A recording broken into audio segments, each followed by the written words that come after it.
Christmas Eve at the Morrison House in Westchester was always a production. Mom went all out, 12-foot tree in the foyer, professionally decorated, catered appetizers from Manhattan, champagne flowing from the moment guests arrived at 6 p.m. I'd driven up from Brooklyn that afternoon, hitting traffic on the Hutchinson Parkway for 90 minutes. My phone kept buzzing with Slack messages. Our engineering team was doing a late-night deployment. Our sales team had just closed a $3.2 million contract with a healthcare network, and our CFO needed approval on Q1 budget allocations. But none of that mattered as I pulled up to the house in my Honda CR-V. Not fancy. Not impressive. Just reliable.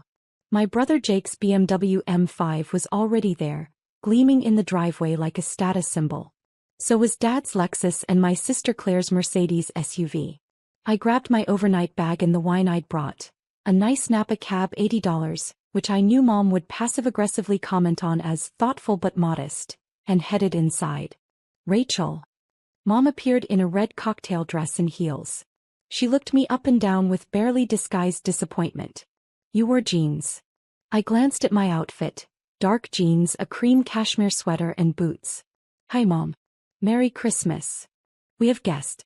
The Andersons, the Chens, the Williamses. Couldn't you have worn something more festive? I'm festive. I'm here, aren't I? She sighed and took my wine. Well, come say hello to everyone. Your brother just got a promotion. Of course he did. The living room was crowded with family and friends. Dad held court by the fireplace, discussing his latest real estate development, luxury condos in Manhattan. Claire and her husband Brad were showing off photos of their new house in Connecticut. And Jake stood by the bar, surrounded by admirers, explaining his recent promotion to Senior Vice President of Sales at MedCore Solutions. Rachel. Jake spotted me and waved me over. There she is. My baby sister. I was 34. He was 37. But he'd been calling me baby sister my entire life, usually right before dismissing something I'd said. Hi Jake. Congratulations on the promotion. Thanks. It's been a great year. Just closed a $47 million deal with a hospital network in Boston. Biggest contract in company history. He turned to his audience. Rachel here works in tech. Don't you, Rach? I do. What's it called again? Your little startup. Cloud Medics. Right. Cloud Medics. He said it the way someone might say, adorable. What do you guys do again? Some kind of medical software. We provide cloud-based infrastructure for healthcare data management and analytics. Interesting. So like what IT support? Not exactly. We help hospitals and medical practices securely store, analyze, and share patient data across their systems. We integrate with EHRs, imaging systems, lab results, billing. Sounds complicated, Mr. Anderson interrupted. Is there a market for that? There is. Healthcare data is incredibly fragmented. We help solve that problem. Jake laughed. Rachel's being modest. Her company is basically a hobby, right, Rach? You work from your apartment. I work from our office in Manhattan. You have an office? He seemed genuinely surprised. We do. Near Bryant Park. How many people work there? Like 5. More than that. 10, 15. He was grinning now, enjoying himself. Claire and Brad had joined the conversation along with several family friends. We have 380 employees, I said quietly. Jake blinked. 380? Yes. Doing what exactly? Engineering, sales, customer success, operations, finance. Standard company functions. He exchanged a look with Dad. And this is profitable? Yes. How profitable are we talking? Like break even? Making a few $100,000. I could have told him. Right then. I could have said we'd just closed $127 million in revenue, that we'd raised $240 million across 3 funding rounds, that our last valuation was $680 million, that we had 847 healthcare clients including 12 of the top 20 hospital networks in America. But I didn't. We're doing fine, I said instead. Jake laughed again. Fine. Cute. Look, Rach, I'm not trying to be mean. But your little online thing isn't a real business. Not like what I do. MedCore has 4,000 employees globally. We generate $2.3 billion in annual revenue. We're publicly traded. That's a real company. Jake, Mom said gently, I'm sure Rachel is doing her best. I'm not saying she's not. I'm just being honest. Most startups fail. It's statistics. Rachel's been doing this for 6 years now? If it hasn't taken off by now, it's probably not going to. No offense. None taken, I said, even though offense was definitely taken. Maybe it's time to think about getting a real job, Dad suggested. Jake's company is always hiring. I'm sure he could make some introductions. Medcore would love someone with your technical background, Jake agreed. We need people who understand healthcare IT. I could get you an interview. Probably start you at $120,000, $130,000. Good benefits. Stock options. Real career path. Everyone was nodding encouragingly. Like they were doing me a favor. Like I should be grateful. That's generous, I said carefully. But I'm happy where I am. Happy in your apartment working on your little online thing? Claire spoke up for the first time. Rachel, be realistic. You're 34. Don't you want stability? Benefits? A 401k? I have all of those things. Through your startup? Come on. Jake put his hand on my shoulder in what he probably thought was a brotherly gesture but felt condescending. Look, I get it. You're proud. You've put years into this. But sometimes you have to know when to fold. There's no shame in admitting something didn't work out and moving on. Your little online thing isn't a business, Brad added, trying to be helpful. It's a learning experience. A stepping stone. Time to take what you learned and apply it to a real career. The entire room was looking at me with pity. Poor Rachel. Still playing entrepreneur at 34. Still pretending her little hobby was a real company. I set down my wine glass. I need some air. I walked out to the back patio and stood in the cold December night, breathing slowly. My phone buzzed.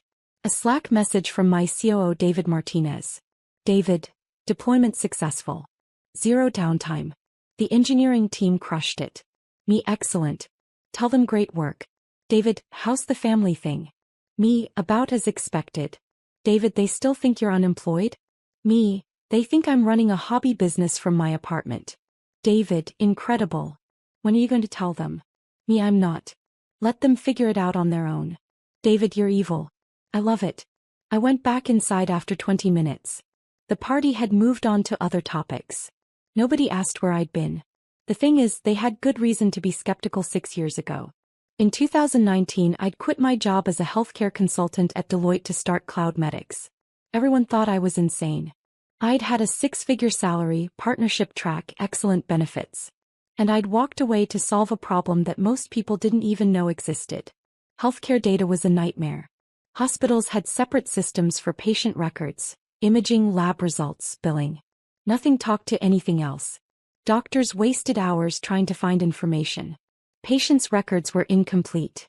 Billing was a disaster. I'd seen it firsthand during my consulting work. And I knew there had to be a better way. The first year was brutal. I burned through $90,000 in savings. I lived on rice and beans. I taught myself cloud architecture and healthcare compliance regulations. I worked 18-hour days building a platform that nobody wanted yet. CloudMedix launched in 2020 with one client, a small medical practice in Queens that owed me a favor. We managed their data for $500 a month. Then COVID hit. Suddenly, every healthcare provider in America needed better data systems. Telemedicine exploded. Remote patient monitoring became critical. Data sharing across systems wasn't optional anymore. It was survival. CloudMedix was perfectly positioned. We had the technology, the compliance, the infrastructure. And we could deploy fast. By the end of 2020, we had 47 clients and $2.3 million in revenue. By 2021, we had 230 clients and $23 million in revenue. By 2022, we'd hit 520 clients, raised $85 million in Series B funding, and generated $67 million in revenue. This year, 2025, we had 847 clients, 380 employees, and $127 million in annual revenue. Our Series C round had valued us at $680 million. But my family had no idea. They'd seen my modest apartment in Brooklyn, which I owned outright mortgage-free, but they didn't know that. They'd seen my sensible car, paid cash. They'd seen my casual clothes, comfortable and practical. And they'd decided I was failing. I'd stopped correcting them around year 3. What was the point? They weren't asking real questions. They were making judgments based on appearances. And honestly, part of me wanted to see how long it would take them to notice. To show genuine curiosity. To care enough to ask about my work beyond, how's the computer thing going? 6 years. The answer was 6 years and they still didn't care. 3 weeks after Christmas on a Wednesday afternoon, I was in my office reviewing our Q1 sales pipeline. We had 17 deals in late-stage negotiations, including 3 enterprise contracts worth $10+ million each. My office was on the 23rd floor of our Midtown Manhattan headquarters. Floor-to-ceiling windows overlooking Bryant Park. Modern furniture, dual monitors, walls covered with patents, industry awards and framed articles from HITN News, Modern Healthcare and Forbes about Cloudmedix's rapid growth. My assistant Jennifer knocked on my open door. "Rachel, your 3 p.m. is here. Robert Chin from MedCore Solutions." I looked up from my laptop. MedCore? Yes. He's their executive VP of Strategic Partnerships. He's been trying to get a meeting with you for 6 months. This is his 3rd attempt. MedCore. Jake's company. Did he say what he wants to discuss? Partnership opportunities. He mentioned something about integrating their medical devices with our data platform. I smiled slowly. "Show him in." Jennifer left and returned 30 seconds later with a man in his mid-50s, wearing an expensive suit and carrying a leather portfolio.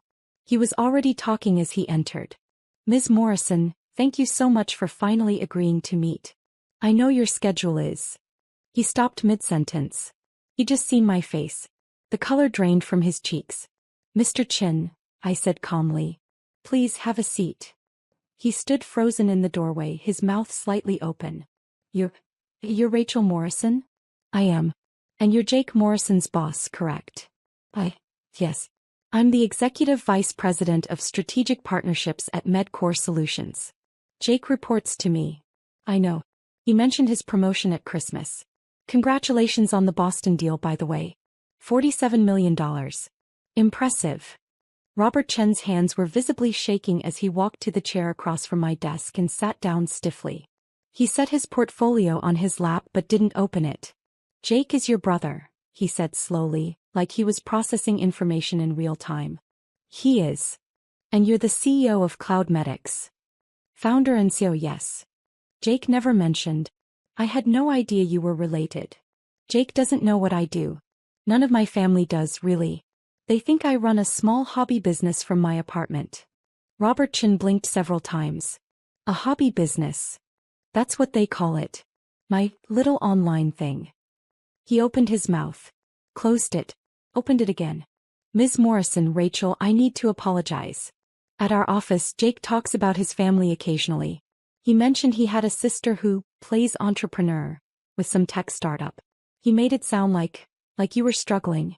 Like it was a side project that hadn't worked out. He thinks that because I let him think that." "Why?" "Because he never asked what I actually do. None of them did.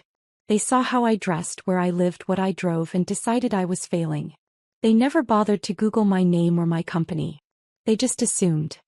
Robert Chin ran his hand through his hair. "Oh my God. Jake has no idea that Cloudmedix is worth $680 million?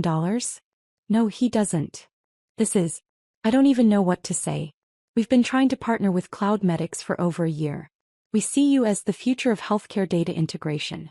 We wanted to discuss embedding our device data directly into your platform. It would be huge for both companies." "I'm aware.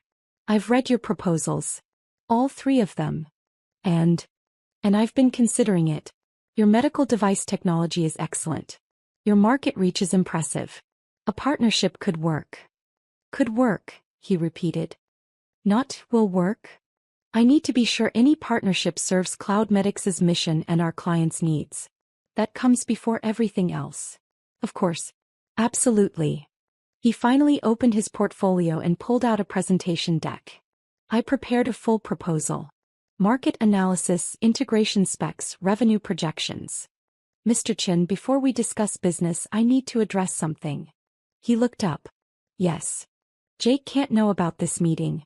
Not yet. What? I don't want him to find out I'm the CEO of CloudMedics from you. He'll find out eventually, but on my timeline, not yours. Rachel, with all due respect, Jake is one of my senior VPs. If we're going to partner with CloudMedics, he'll need to know. He'll be involved in the integration planning. Then we won't partner.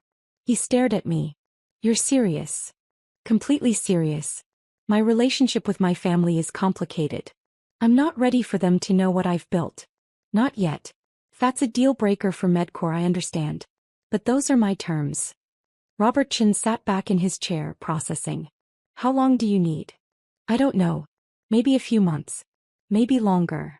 Rachel, I've been chasing this partnership for over a year. CloudMedics is the crown jewel of healthcare data platforms. If we integrate with you, it transforms our business model. I can't wait indefinitely. I'm not asking you to wait indefinitely. I'm asking you to be patient while I figure out how to handle this situation. And if I agree, if I keep this quiet from Jake and the rest of Medcore's leadership, then we can discuss partnership terms. Not a guarantee, but a real conversation. He drummed his fingers on the portfolio, thinking, I need something in return. Such as a timeline. I need to know when you're going to tell your family. Because eventually this will come out. And when it does, I need to know Medcore won't be caught in the middle of family drama. Fair enough. I'll tell them by April 1st. That gives me 3 months. And if we move forward with a partnership, Jake will need to recuse himself from the CloudMedics integration team. Conflict of interest. I'd prefer that. Robert Chin extended his hand. Deal. I'll keep this quiet until April 1st. In exchange, you'll give serious consideration to our partnership proposal. I shook his hand. Deal. He smiled for the first time since entering my office. Your brother has no idea what's about to hit him, does he? Not even remotely. Can I ask why you've kept this secret for so long? I leaned back in my chair. Because I wanted to see if anyone in my family cared enough to actually ask about my work. To show genuine interest. To look beyond appearances. They didn't. And that told me everything I needed to know about what they value. That's harsh. Maybe. But I spent 6 years building this company while my family assumed I was failing. I learned to succeed without their belief, their support, their validation. That changes you. I imagine it does. He stood up. I'll send over our updated proposal by Friday. Take your time reviewing it. And Rachel, for what it's worth, Jake talks about you more than you might think. He worries about you. He worries about me embarrassing the family. That's different from caring about me. Robert Chin nodded slowly. You might be right about that. I'll be in touch. After he left, I sat in my office watching the sun set over Bryant Park. My phone rang. Jake. I let it go to voicemail. The next morning, Jennifer knocked on my door again. Rachel, your brother is in the lobby. He doesn't have an appointment, but he's insisting he needs to see you. Jake is here. Yes. He looks upset. I glanced at my calendar. I had a board meeting in an hour, but I could spare 15 minutes. Send him up. Jake appeared 5 minutes later, looking disheveled. His tie was loose, his hair messy. He walked into my office and stopped dead when he saw the space. What the hell is this? He asked. My office. Please sit down. Your office. He was looking around like he'd entered another dimension. At the windows, the furniture, the awards on the walls. This is your office. Jake. This is where I work. This is. He picked up an award from my credenza. Modern Healthcare Innovation Leader of the Year, 2024? You won this. CloudMedics won it. I accepted on behalf of the company. He set it down carefully and picked up another. Forbes 30 Under 30 Healthcare Technology 2021. You were in Forbes. I was. He found a framed article on the wall. TechCrunch. CloudMedics raises $240 million Series C at $680 million valuation. He read it out loud, his voice getting higher. The company, led by founder and CEO Rachel Morrison, has grown from a one-person operation to 380 employees and $127 million in annual revenue in just 6 years. He turned to face me. What the fuck, Rachel? Language. Don't do that. Don't act calm. He was breathing hard. My boss just called me into his office. Robertson. My fucking boss. He told me he met with you yesterday. He said you're the CEO of CloudMedics. He said you've been the CEO this entire time. He said our company has been trying to partner with your company for a year. All true. Why didn't you tell us? You never asked. That's bullshit. We asked about your work all the time. You asked if I had a job. You asked when I was going to get a real career. You made fun of my little online thing. You offered to get me an entry-level position at your company. That's not asking about my work, Jake. That's dismissing it. He ran his hands through his hair. At Christmas I said, oh God, I said your startup wasn't a real business. You did. In front of everyone. Yes. And you just let me. I did. Why? I stood up and walked to the window. Because I wanted to see if you cared enough to look. To ask one real question about what I was building. To show actual interest in my life instead of judging it based on appearances. We cared. We were worried about you. You were embarrassed by me. There's a difference. That's not fair. I turned to face him. Jake, you work in healthcare technology sales. CloudMedics is one of the biggest names in healthcare data platforms. We've been in the news constantly for the past 3 years. We've won awards. We've raised hundreds of millions in funding. We're your industry. And you had no idea I founded the company. That's not caring. That's not even basic curiosity. He sat down heavily in the chair across from my desk. Oh my God. Christmas I offered to get you a job. At Medcore. At $120,000 a year. You did. And your company is worth $680 million. As of our last funding round, yes. How much do you own? 63%. He did the math in his head, his face going pale. That's over $400 million. On paper. I can't exactly spend it. Still. He looked up at me. You're worth over $400 million and I offered to help you get an entry-level job. Senior level, actually. You said $120,000 to $130,000. That's not entry-level. Don't joke about this. I'm not joking. I'm pointing out how absurd the situation is. You assumed I was failing without knowing a single fact about my company. About my revenue, my clients, my employees, my growth. You just decided I was pathetic and treated me accordingly. I never said you were pathetic. You said my work wasn't a real business. You said most startups fail and it was time to give up. You said I was still playing entrepreneur at 34. What's the difference? Jake covered his face with his hands. I'm such an asshole. You are. But you're not alone. The entire family thinks the same thing. Does Mom know? Dad? No. They think I run a hobby business from my apartment just like you do. When are you going to tell them? Eventually. When I'm ready. Rachel, this is huge. You can't keep this secret forever. I can keep it as long as I want. It's my company, my success, my choice. He looked at me with something like desperation. What can I do? How do I fix this? You can start by actually asking about my work. Real questions. Not judgmental comments disguised as concern. Questions that show genuine interest in what I'm building and why it matters. Yes. He took a breath. Tell me about CloudMedics. What do you do? How does it work? I spent the next 45 minutes explaining my company to my brother. For the first time in 6 years he actually listened. He asked questions. Real questions about our technology, our business model, our clients, our growth strategy. By the end he was shaking his head in disbelief. You built all of this. By yourself. While we all thought you were failing. I had help. Great employees, supportive investors, early clients who took a chance. But yeah, I built it. I'm so sorry, Rachel. For Christmas, for all of it. I should have believed in you. You should have been curious about me. Belief without knowledge is just blind faith. Fair point. He stood up. Can I tell you something? Go ahead. Robertson. My boss, he's been obsessed with partnering with CloudMedics for over a year. He brings it up in every leadership meeting. We need to integrate with CloudMedics. They're the future of healthcare data. I had no idea he was talking about your company. I had no idea my little sister was the CEO he couldn't stop talking about. How does that feel? Honestly, surreal. And humbling. And like I've been the world's biggest idiot for 6 years. Only 6 years. I'd say it's been longer than that. He laughed a real laugh. You're going to hold this over me forever, aren't you? Absolutely. I deserve it. He walked to the door then paused.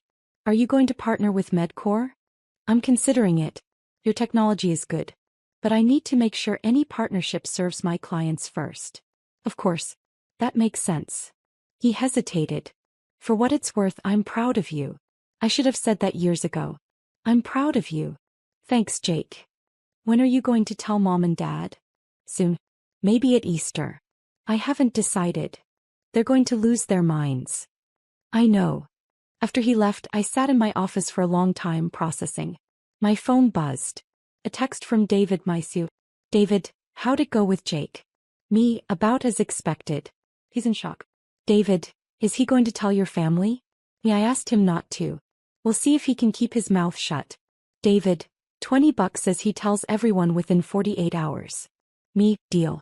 I think he'll last at least a week. Jake lasted 3 days. On Saturday morning my phone started blowing up. Mom, Dad, Claire. Everyone calling at once. I let them all go to voicemail. Finally Mom left a message. Rachel Marie Morrison, Jake told us everything. About your company, about your office, about your valuation. Why didn't you tell us? Call me back immediately. I called David instead. You owe me $20, he said immediately. Yeah. Jake cracked. 3 days. I'm actually impressed he lasted that long. What should I do? About what? My family. They all know now. So, let them process it. You don't owe them an immediate explanation. They're going to want to talk. Of course they are. But that doesn't mean you have to drop everything to make them feel better about underestimating you for 6 years. Take your time. He was right. I spent the weekend ignoring calls and texts. By Monday I had 43 voicemails. On Tuesday I finally texted the family group chat. I'm aware Jake told you about Cloud Medics. I'll come to Sunday dinner to discuss. Until then, please give me space. Sunday dinner at my parents' house was the most awkward meal of my life. Everyone was there. Mom, Dad, Jake, Claire and Brad. All sitting around the dining table staring at me like I was a stranger. So, Dad said after 20 minutes of painful small talk. Cloud Medics. Yes. $680 million valuation. That was our Series C round, yes. You own 63%. I do.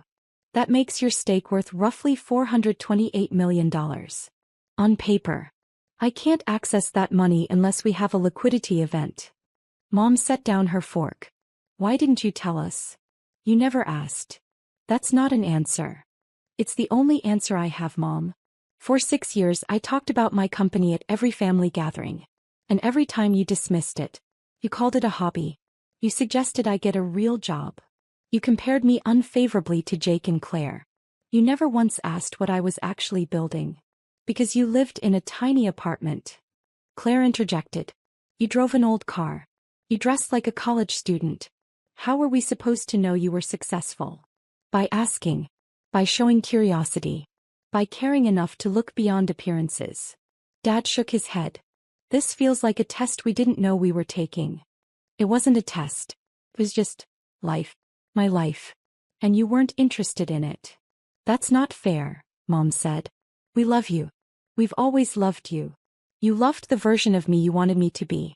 You didn't love, or even try to understand, the person I actually was. Jake spoke up. She's right. I offered to get her an entry-level job at Medcore. At Christmas. In front of everyone.